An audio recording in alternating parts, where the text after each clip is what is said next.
Okay, I have received this eyepiece and I'm going to open it now. Let us see what is inside. Okay, I have now opened one pack and it seems there is another pack inside it. So I just removed this one also.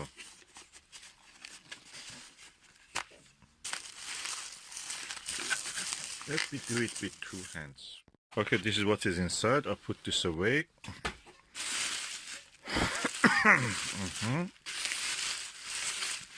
Well packed. Oh, quite large. What is this? This is a large eyepiece. Look at this.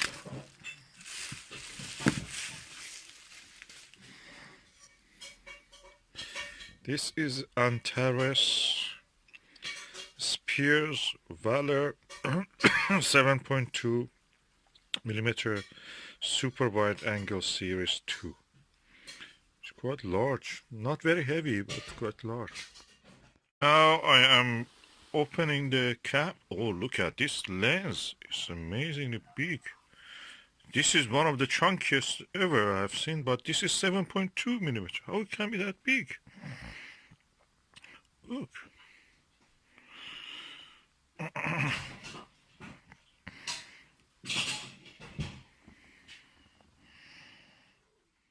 Turn on the flash and you can look at this in more detail. It's 82 degrees. Okay, I was using this eyepiece plus O, Teleview 40mm plus O, to find the view, and then I used this Waler, Speers-Waler 7.2mm to bring the Venus to target. I never saw Venus in the gibbous phase like that clear. It's 7.2mm and it's amazingly clear.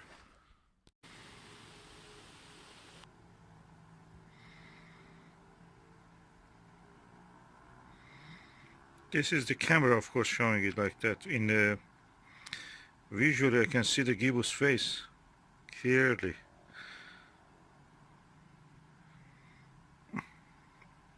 This is one of the best eyepieces I have.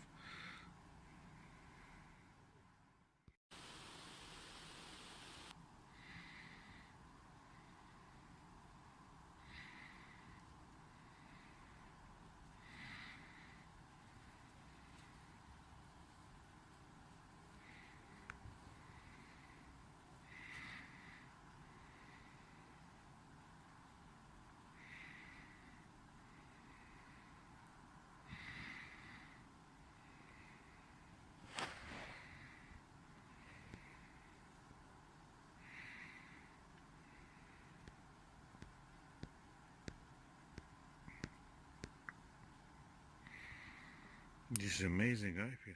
This is the Nagler original, or tape 1, 7mm. Teleview 7mm Nagler original, or tape 1. Compared to the size, see, this Nagler is heavier than this. And I'm now going to compare the image quality. With the Nagler, you can see false color, mostly red, chromatic aberration on Venus. With this Speers-Waler, no chromatic aberration, pure white.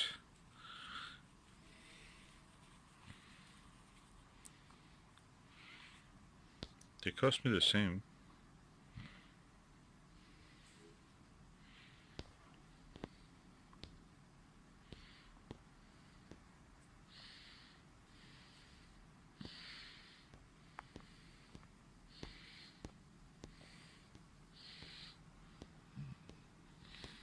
So I'm using with the Skywatcher 80 ED Pro Series.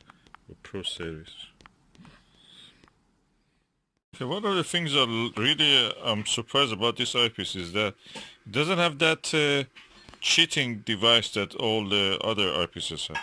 I have to clean the lens, of course, don't worry about that. What I'm saying is that they usually put a Barlow, it's called a Smite lens at the end, so they make the long focal length eyepiece into a planetary small short focal length eyepiece. This one doesn't have that. This has a proper lens. That's the reason it's so crisp and beautiful, the image quality. Nagler had that Smite.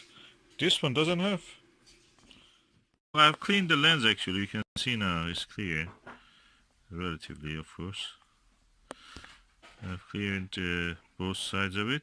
This can be opened actually. It's not a smart. Is it Barlow? I don't think it's Barlow. It's very thick lens. If you look at it, it's quite thick. Doesn't look like a Barlow to me. And inside of it also you can see the construction is really strange, not similar to anything I've seen. And the size of this lens, nothing like that I've seen in any eyepiece. Some reviews, I don't know, in the Cloudy Nights or probably Cloudy Nights or the other one, which is the Stargazer's launch. They were moaning, some people, that there's dust in it. I didn't see any dust, I just cleaned it. And they say that it rattles. Okay, I'm checking it, doesn't rattle at all. So the lens is in its space, in its place. So none of these problems exist in the one that I have. Okay, this is the comparison between the Antares Speers-Waler 7.2mm wide angle, 82 degrees eyepiece. This is a Teleview Nagler 7mm original or tape 1. This is the TMB optical 2 super wide angle 7mm, that's 68 degrees. And this is the Airflow 50mm Siberia, just for comparison. And these are the sizes you can see here. And in the 7mm range, in my opinion, this comes first. Then the Skywatcher comes second, and Nagler comes third. Having used all of them.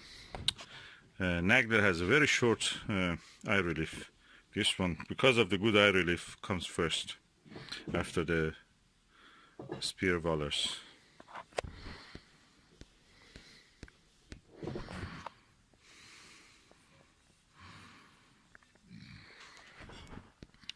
This is a beautiful selection of eyepieces. And look at the size of the eye lenses.